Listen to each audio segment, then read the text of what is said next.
that at the end of the training, you will be able to describe the primary function of a RAE and a CMA. You'll be able to identify areas when RAEs and CMAs have shared functions. You'll be able to name best practices to improve collaboration and reduce duplication of efforts. And lastly, you'll be able to walk through some case examples for RAE and CMA coordination. Next slide, please.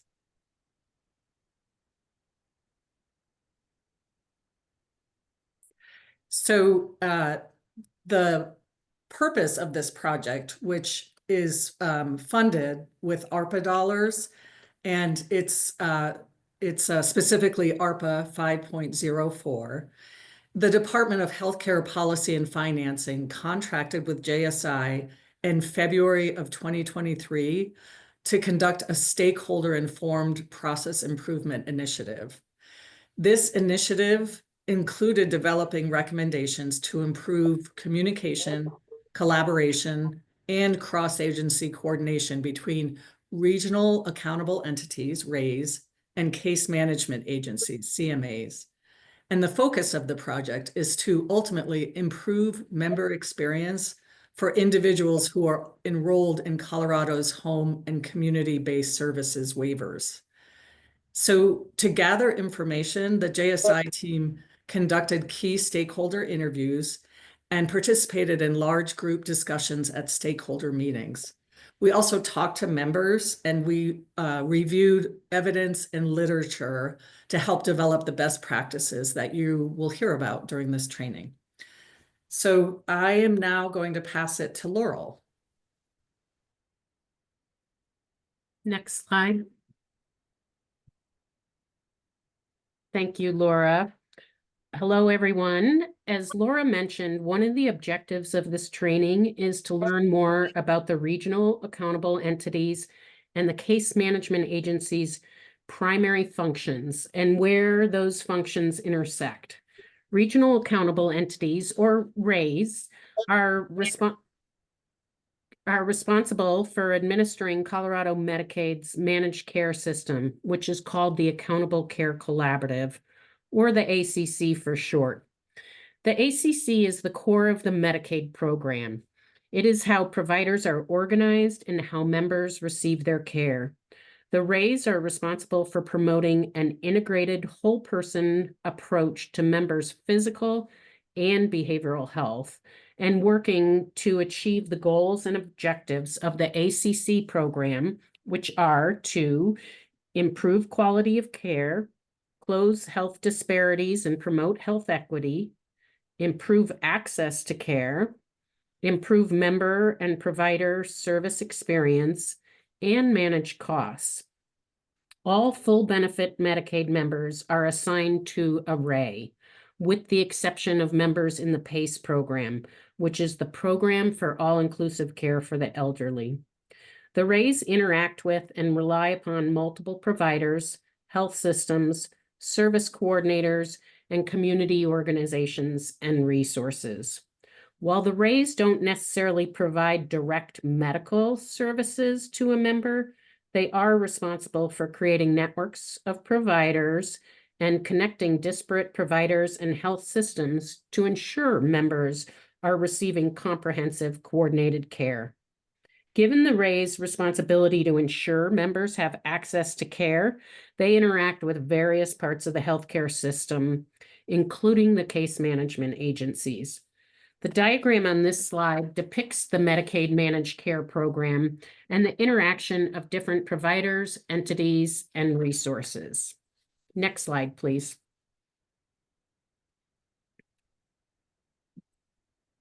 Next slide, Jen. Oh, thank you. While the RAEs have broad responsibility for administering Colorado Medicaid's managed care program, within that broader responsibility, they are contracted to perform several specific groups of activities. They include, first, regional oversight. The RAEs are responsible for administering the ACC program in their assigned geographic region and being attuned to the unique needs of their communities As I'm sure you're all aware, communities have unique needs and strengths. The needs of an urban community are different from those of a rural or frontier community.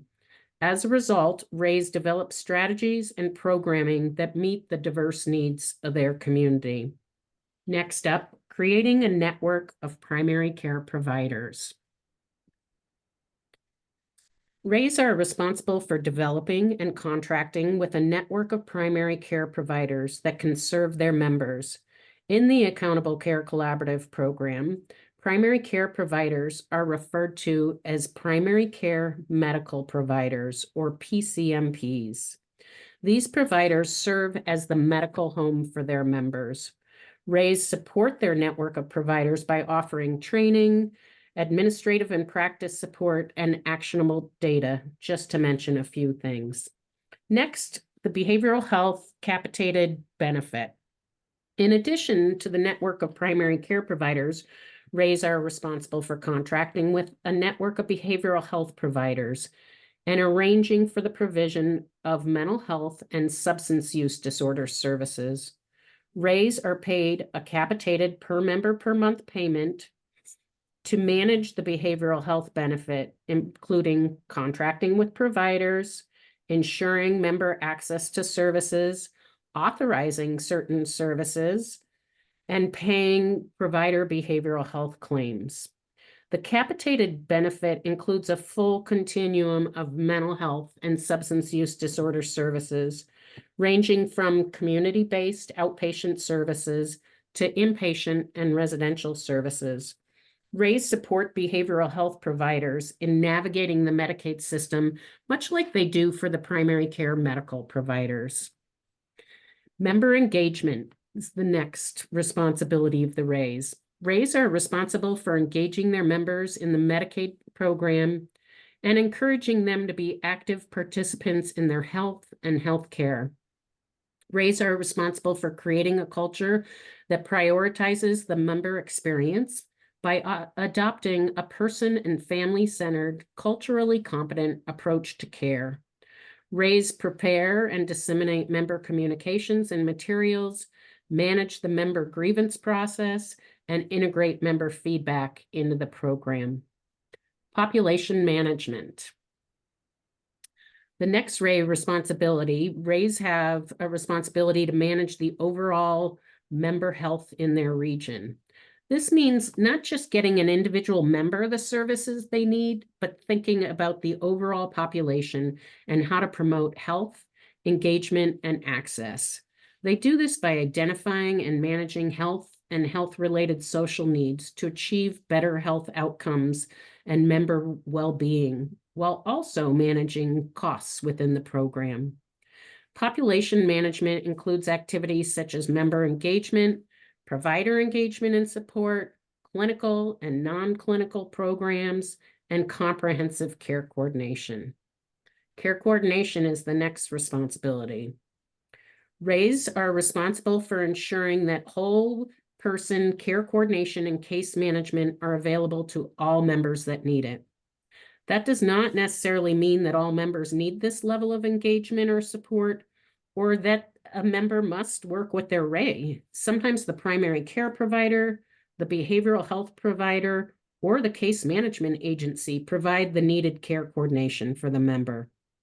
RAEs are responsible for developing an overall care coordination program that addresses a member's full range of needs, including oral health, physical health, and behavioral health. The RAEs often provide care coordination at the RAE level, but they also use their administrative funding to support other providers and entities in coordinating a member's care. Lastly, health plan administration.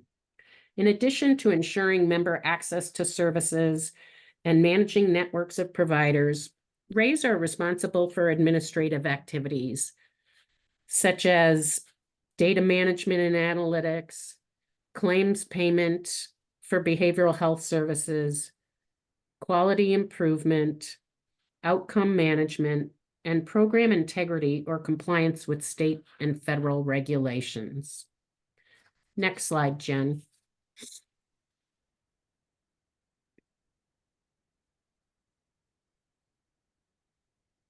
Moving on to case management agencies, or CMAs.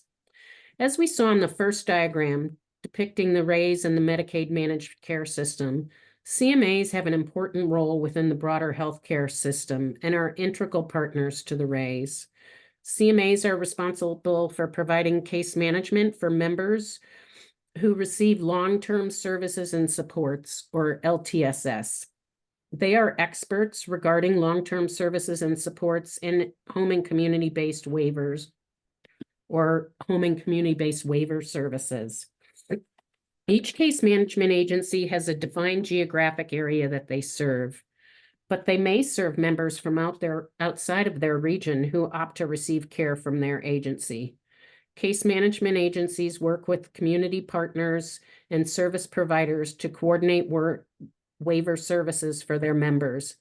Case management agencies collaborate with RAEs when a shared member in a waiver needs assistance in accessing or coordinating long-term services and supports, as well as other Medicaid services.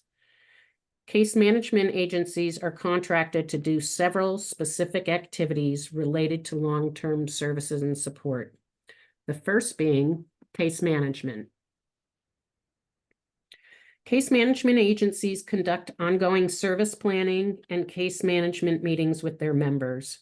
They coordinate with providers, legal and social service agencies on behalf of their members. They respond to crisis situations, assist with transitions of care, and document their daily activities. Another responsibility of the CMA are pre-enrollment activities. Case management agencies are responsible for a variety of activities that occur prior to an individual's enrollment in an HCBS waiver or other long-term care program. They complete the Colorado intake screening tool, determine functional eligibility through the Colorado level of care assessment, and ensure Medicaid financial eligibility through collaboration with the counties. Case management agencies also determine whether a member meets the definition of developmental delay or disability and maintain wait lists for the HCBS DD waiver. Next is service coordination. Once a member is approved for a waiver program, the case management agency works with the member to identify services and providers. This is captured in the member's support plan. Case management agencies are responsible for continuous monitoring to ensure members' service needs are being met while maintaining their health and safety. Annual reassessment is the next activity. Case management agencies conduct continued stay reviews to ensure ongoing functional eligibility through level of care reassessments. The next activity that CMAs are responsible for are data collection and management. Case management agencies document their activities. They use the care and case management system called the CCM to maintain accurate and detailed documentation of assessments, care planning, critical incidents, and other important information and activities. The RAEs have read-only access to the CCM, which allows the RAE to review information entered by the case management agency. For both the RAEs and CMAs, these lists of functions are by no means exhaustive, but they provide a fairly comprehensive overview of the key responsibilities, which collectively ensure a member is receiving comprehensive and coordinated care. Next slide, please.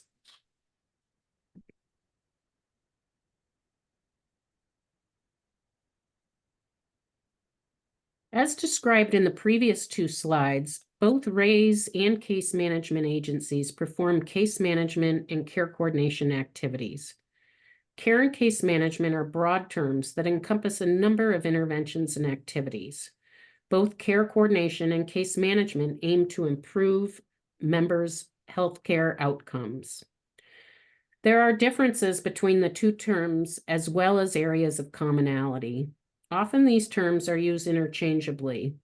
In the ACC program, these terms are referred to collectively as care coordination. but it may be helpful as we talk about the roles and responsibilities of the RAEs and CMAs to provide a simple definition for each term. Care coordination is broader in nature and emphasizes continuous integrated care, whereas case management is more focused and structured around specific health issues. Generally speaking, care coordination organizes member care activities and information sharing among all participants to achieve a safer, more effective care. It is focused on communication of members' needs and preferences, ensuring a patient-centered approach across various services. Case management, on the other hand, is a process involving assessment, planning, facilitation, and advocacy to meet a member's health needs. It often targets specific diseases or conditions using a structured care plan. Case management agency activities are aligned with the definition of case management and focus on the provision of long-term services and supports, or HCBS services. RAE's responsibilities, on the other hand, are broader and seek to coordinate across providers and disparate systems. RAEs, however, also have a responsibility to ensure members are receiving case management for targeted medical and behavioral health conditions. Despite the differences inherent in the definition of these two terms, the RAE and CMA contracts outline interdependent goals and expectations for the two entities. We have learned throughout this project that members with complex medical, behavioral, social needs, or those experiencing transitions of care, most often need both their case management agency and RAE engagement in order to produce the best outcomes. Next slide, please. We have just outlined the various roles and responsibilities of the RAEs and case management agencies. Many of those responsibilities are distinct from each entity's responsibilities. They are listed at the top of the slide under the appropriate heading. There are, however, many activities that both the RAEs and case management agencies are required to do. They are listed towards the bottom of the slide under the heading Mutual Responsibilities. They include tasks such as member outreach, care and case management, screening and assessment, care planning, quality improvement, data and reporting. As we look at the list of mutual responsibilities, we can divide them into two groups. There are a core set of activities in the table shown here that both RAEs and CMAs are contracted to perform that we have learned do not generally lead to role confusion, because it is widely understood that the CMA's scope or focus is primarily related to long-term services and supports, or HCBS waiver services, while the RAEs are focused on the broader picture of a member's health, including primary and specialty physical health care, behavioral health care, and health-related social needs. Let's go to the next slide to explain this a little bit further. This diagram shows the group of mutual responsibilities from the previous slide that do not tend to create role confusion. While case management agencies and RAEs may perform the same functions for members, their scope or focus is different. The purple area on the slide represents that a case management agency doing screening, assessment, or reporting performs those activities in relation to the provision of long-term services and supports, while the RAE has a broader scope to perform those activities related to medical, behavioral, and health-related social needs. Together, CMAs and RAEs can ensure a better member experience if they are working collaboratively. Next slide. In the previous slide, we talked about those functions that CMAs and RAEs perform where they complement each other and do not generally cause role confusion. This diagram depicts both the case management and the RAE and shows the areas of overlapping responsibility that may cause role confusion, gaps in care, and/or duplication of services. The yellow portion in the middle depicts common or shared responsibilities that are less clearly delineated than those in the previous diagram. They include member engagement and outreach, case management, and care coordination. In conducting key informant interviews for this project, JSI learned that most often RAEs and CMAs have a clear understanding of their roles and responsibilities. They reported that interaction for 80% of the cases they have shared responsibility for, things go smoothly, despite the similar nature of the functions they provide.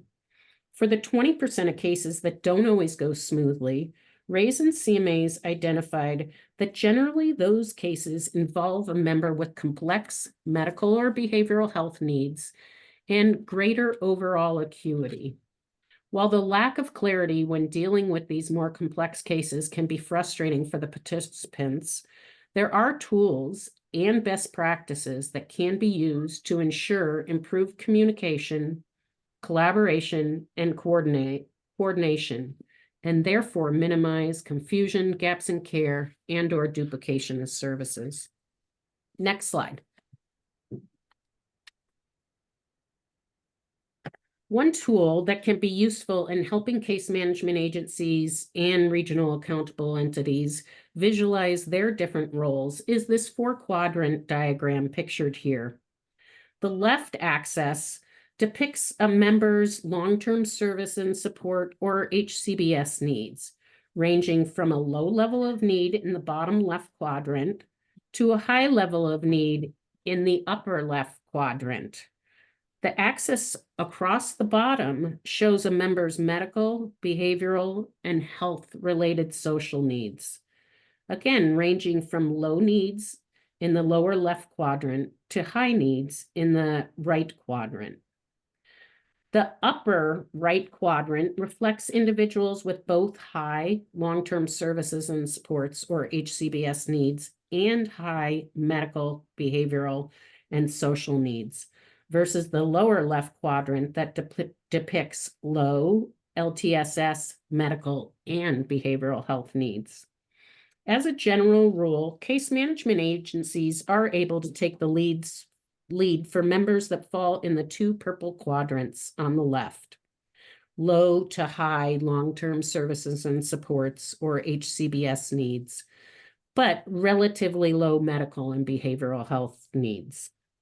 For members that have greater medical behavioral complexity, the RAEs generally need to assume a lead or coordinating role, as you see in the 2 green quadrants on the right. They must coordinate with both medical and behavioral health providers and potentially other systems both within and outside the immediate healthcare system, such as the Department of Corrections, Department of Human Services, or Department of Education. This diagram can be helpful in thinking about an individual member's needs and who should or can take the lead in organizing care. Despite who may be the lead organization, you will see throughout these 4 quadrants that there are green R's in the purple case management-led quadrants and purple C's in the green RAE-led quadrants. The R's and the C's denote where the RAE or a case management agency is intervening and performing a task, even though the other entity may actually have the lead role in coordination. This is meant to demonstrate that the division of responsibilities is not black and white, and instead must reflect collaboration and interdependence. As a result of this interdependence, as the acuity and complexity of a member increases, RAEs and CMAs must rely on systematic interventions and best practices to ensure they are communicating effectively and providing coordinated care. The yellow box alongside of the 4 quadrants includes a list of interventions and best practices that should be employed as complexity and acuity increase. Now I want to turn it over to Amy to talk about the regions within which the RAEs and CMAs operate, and about the interventions and best practices that can be used between RAEs and CMAs to reduce role confusion, gaps in care, and/or duplication of services. Amy? Great. Thanks, Laurel. My name is Amy Downs, and I'm also a consultant collaborating with JSI on this project. Before I get into my slides, I want to acknowledge that through the chat, a number of you are saying you're not able to access the documents on SharePoint. And so I just wanted to clarify that we will be sending out the slides via email to everyone who registered for the training. We will send that out upon completion of the training, whether people were able to get in or not. So with that, I wanted to get on to talking a bit about geographic service regions. RAEs and CMAs both have defined geographic service regions. And here is a map of the 7 RAE regions that currently exist in phase 2 of the Accountable Care Collaborative. In the case of RAEs, the member is assigned a RAE based on the geographic location of their primary care medical provider. So if the primary care medical provider is based in Region 1, their members will be assigned to RAE Region 1. However, it's important to note that these regions will be consolidated into 4 regions on July 1st, 2025, with the launch of the 3rd phase of the Accountable Care Collaborative. And you can see that on the next slide, please. So this map shows you how RAE regions will be consolidated during the next phase. Beginning July 1 of next year, you see that Region 1 expands south to include more of the south and the eastern part of the state. And then Region 2 expands down to the south and incorporates the southeast corner of the state. We've got 2 regions, 3 and 4, serving the central part of the state. Now, in the next slide, you'll see the regions for case management agencies. There's 20 of them. And we do have some CMAs which serve multiple geographic regions. So for example, the Resource Exchange or Rocky Mountain Health Maintenance Organization. Now, while members are assigned to a RAE based on the geographic location of their PCMP, they are automatically assigned to a CMA region based on where they live. However, if a member chooses, they can opt into a different CMA than their geographically assigned CMA. So if you go to the next slide and then advance one more, Jen, this map pulls the previous 2 maps together and shows you how the 4 RAE regions that will be in effect next year can be overlaid with the 20 CMA regions. So you can see here how those boundaries relate to each other and how CMA geographic boundaries do not cut across multiple RAE regions.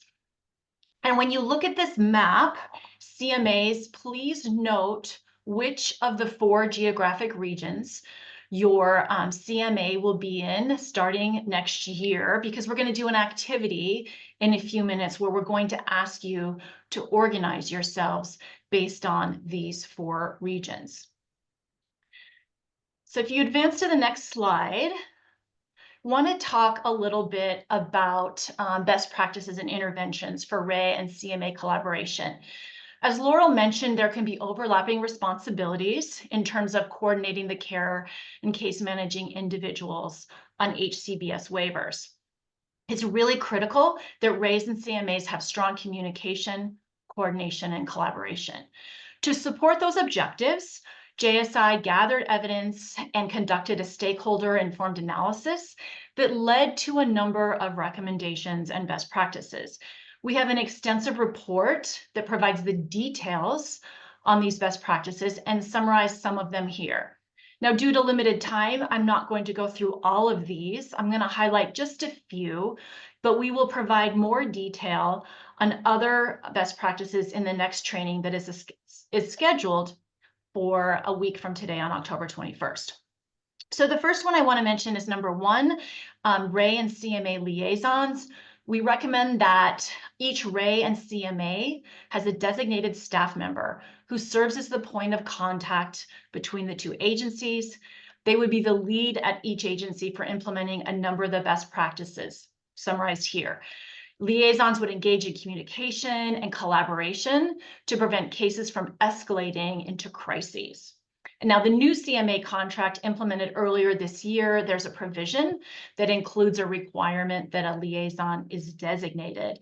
And the RAE contract requires RAEs to designate a staff person to serve as the point of contact for various settings within the healthcare system. So it's really important for RAEs and CMAs to know who their liaison is.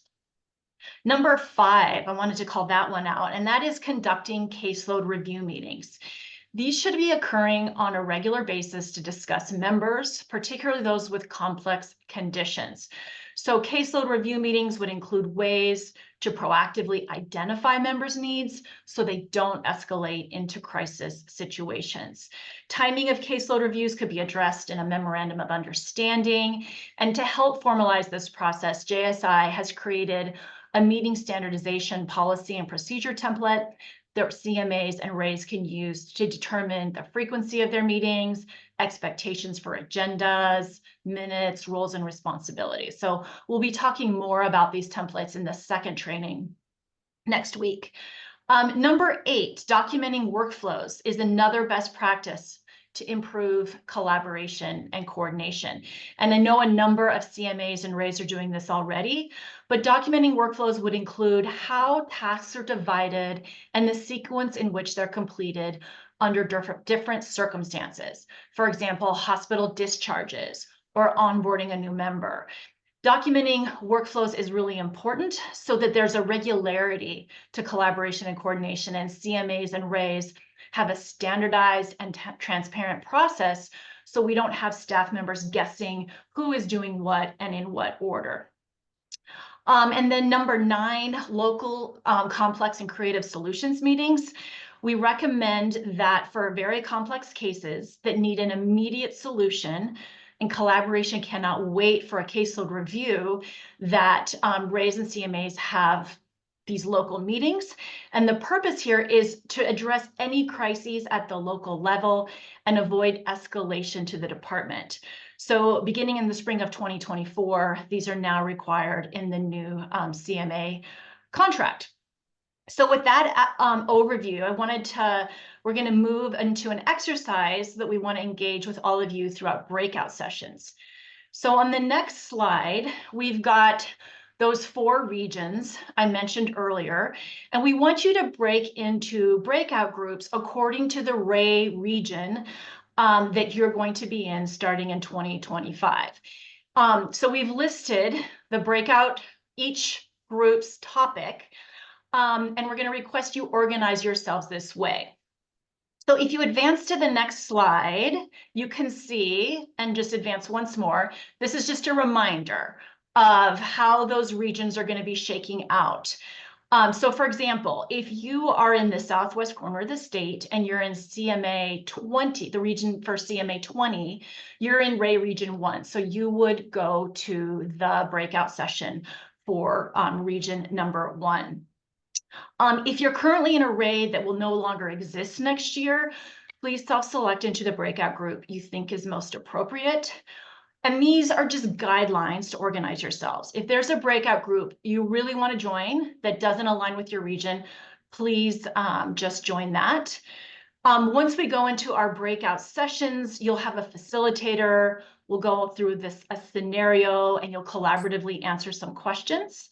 And then we'll get back together to talk about the highlights to the larger group. So you're going to want to, when you get into your groups, elect a spokesperson who can report back out to the larger group. So with that, we're going to go to breakout sessions for probably around 20 minutes or so, and then we'll come back for the report out. So Jennifer is going to put up some links for you to select into your breakout room. And then we'll go there and we'll see you back shortly thereafter.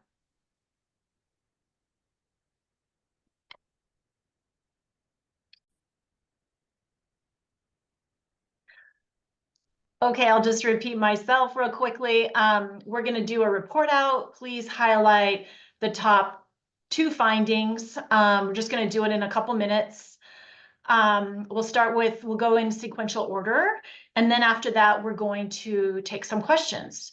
So let's start with group 1. That's the group I facilitated. So Scout, Thanks for volunteering to report out to the whole group on what y'all discussed. Yeah, absolutely. So, with the out-of-state facility transition back to Colorado after the stay at an out-of-state treatment center, we really discussed a lot of the importance behind this collaborative interaction with each other to ensure that these services are going to be put in place. And it was really expressed that from the RAE perspective, the importance of working collaboratively is essential, especially when it comes in terms to getting those referrals out, to begin to the discharge planning process, so that we can all be involved in various meetings within with that kind of facility. We also discussed some things in terms of it might be beneficial to include the out-of-state team to determine the members' exact needs and to create a smooth transition from that out-of-state team's treatment plan to the in-state's treatment plan. And this will just kind of help keep everything up to date, and also help us have a more detailed transition from that kind of out-of-state to in-state. And there were several other amazing things that were touched on as well. But for time's sake, that's the two kind of major things that we touched on as well.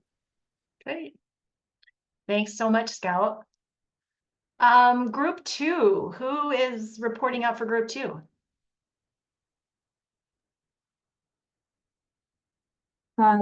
I guess I can do it. This is Joanna Martinson from RAE 2.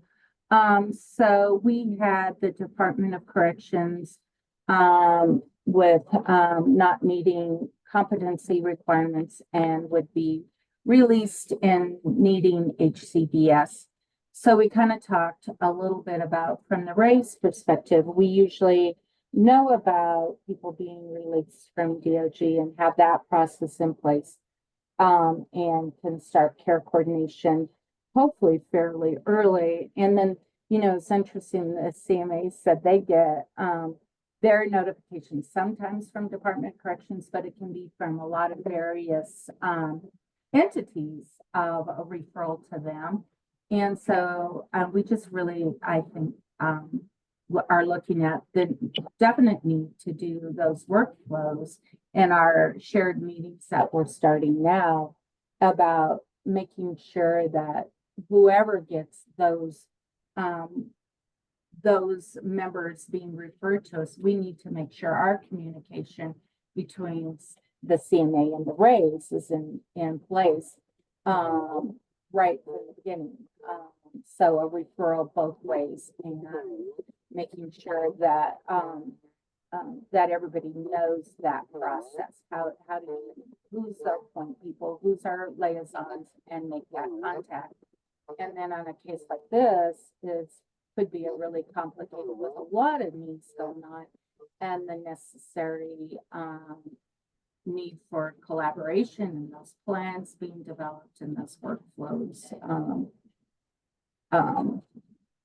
in place, because these are people that, you know, we need to move quickly and have things in place for that. And I was just going from the top of my head. So anybody from the group, please throw your thoughts out, what I missed. Great, thank you so much. That's that's definitely a trickier one. Let's move on to group 3, report out.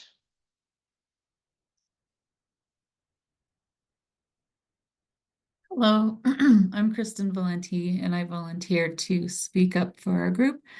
I'm with the Resource Exchange, which is a case management agency, and we discussed the question: if an applicant has a developmental disability, they have to apply for HCBS first. And then once enrolled in HCBS, they also need support in locating a provider for the SUD treatment. That's a substance abuse.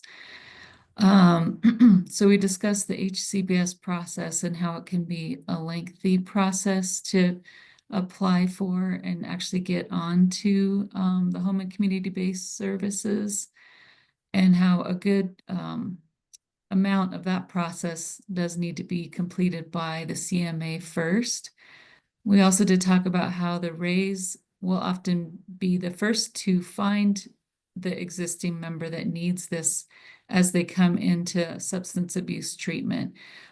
So we did identify a strong need to work hand in hand because of that. And let's see what else our notes here say. We talked about getting the disability determination. So if somebody goes into substance abuse, but they have not gone on to Social Security yet through federal, or they haven't received that determination that they have a disability, then there's a certain application they need to submit for that. And this is something that goes through the CMA.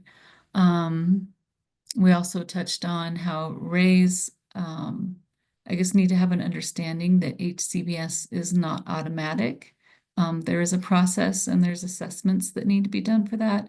And that's also the responsibility of the CMA, because basically the client needs to be found functionally eligible, and they also need to be found financially eligible for that. And for that, the CMAs do work hand in hand with the Department of Human Services for the county. So that's another piece that definitely needs to go through CMA. And we also talked about how the CHIRP cases, the RAEs have been very helpful with dealing with those. So there's some kudos to them for that. And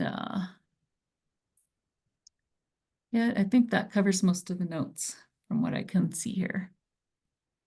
Okay, terrific. Thank you so much, Kristen, for sharing out. You're welcome. Group 4.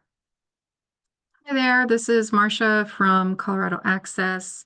So in our group, we talked about one of the key things was really making sure that there are subject matter experts on both sides of the system. So having a RAE subject matter expert on the behavioral health side that has some understanding of the IDD diagnosis and how that dual diagnosis, makes a very big impact that's hard to treat for the member.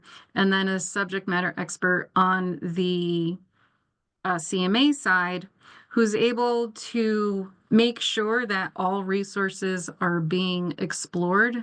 There's lots of talk about we have to be creative and we have to think and we have to make sure that everything is being explored when somebody is potentially needing to go to a regional center and, wanting to avoid institutionalization as much as possible.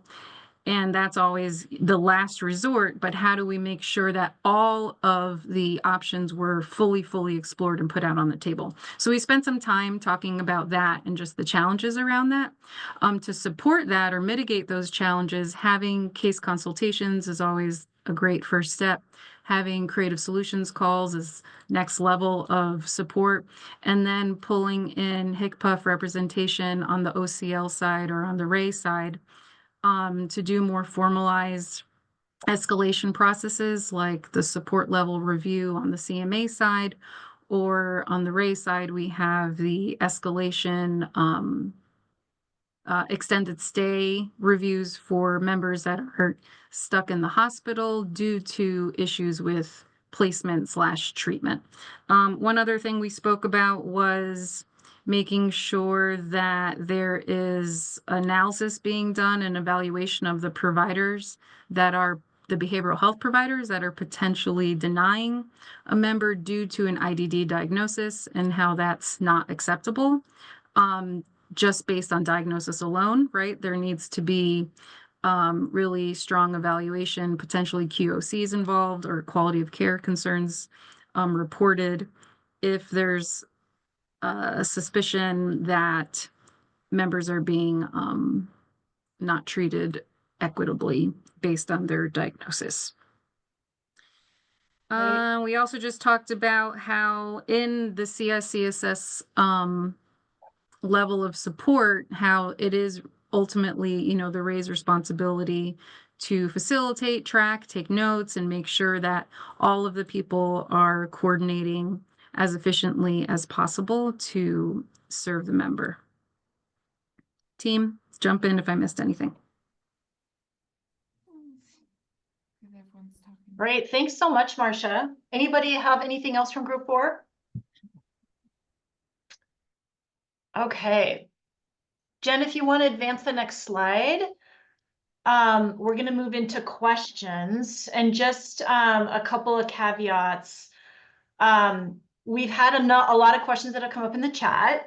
And we're going to create a document that will go through like a frequently asked questions, and we'll be responding to those and send them out because we don't have very long to answer questions right now. So, and we still want to close things out and give you information about the next training. So with that, we'll just take like 5 or 6 minutes for questions. Laurel, I think you were going to take a couple of them. So one of the questions that came up on the chat is for members experiencing housing issues or homelessness, and have other social needs, would it be appropriate for the CMA to make a RAE referral so that the RAE can help the member? Absolutely. Yes, that is one of the situations where if you think about that 4-quadrant, the complexity and acuity of the member and the number of issues they have are certainly increasing. So definitely making a referral to your RAE early on. And then as Marcia was talking about and came up in our little breakout group, pulling in all the different experts to deal with the different issues. But yes, making that referral would be the first step, and hopefully RAEs and CMAs are meeting on a regular basis to review their caseload. And that's another way where these individuals can be identified. Great, thanks. Another question that's come in through a chat is, as a service coordinator, when we're speaking with members who have questions about their health coverage, how would you suggest explaining the difference between the CMA and the RAE? That's a great question. And I think not just members and family members have this question, but obviously professionals, which is part of why the department chose to do this project.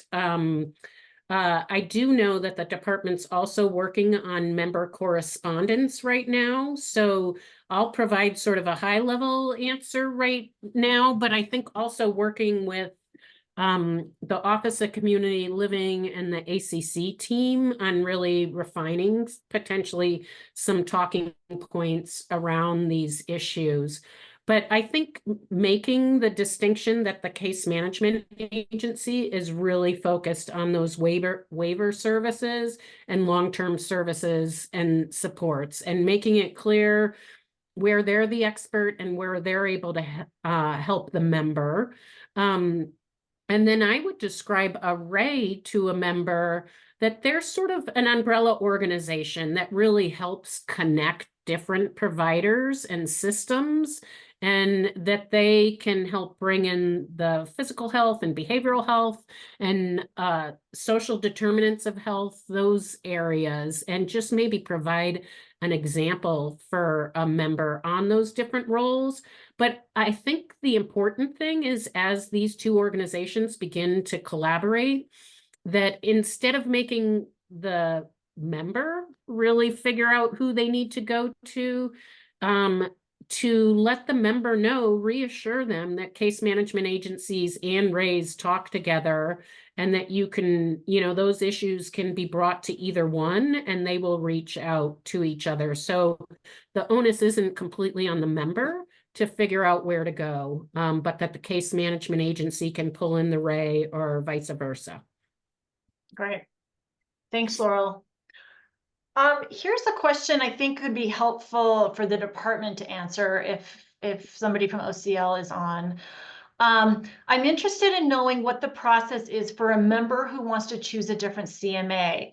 So as I had mentioned, members for the CMA are automatically assigned based on their geographic region, but members can opt out. Somebody, Tiffany, if you're on the line, could you talk a little bit about what the process is for that? Yeah, sure. Hi, everyone. This is Tiffany Domikos with the Office of Community Living. So the person would just need to contact the case management agency that they are wanting to be served by and confirm that that agency has capacity for that. Each agency should have a process for requesting that and the timeline for notification of that approval or denial. And then the case management agency would work with the current agency to make that transfer if it was approved. Right. Thanks.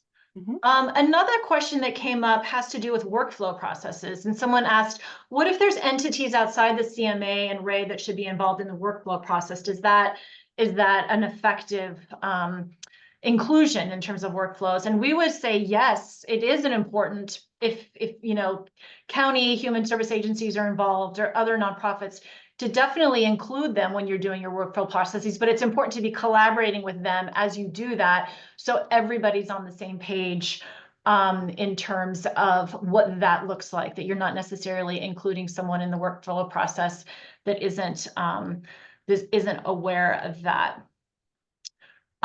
So we have time, I'd say, for like one more question, and then we want to wrap it up.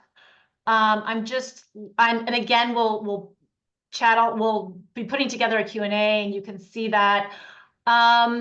Let's see, I'm just scrolling through these.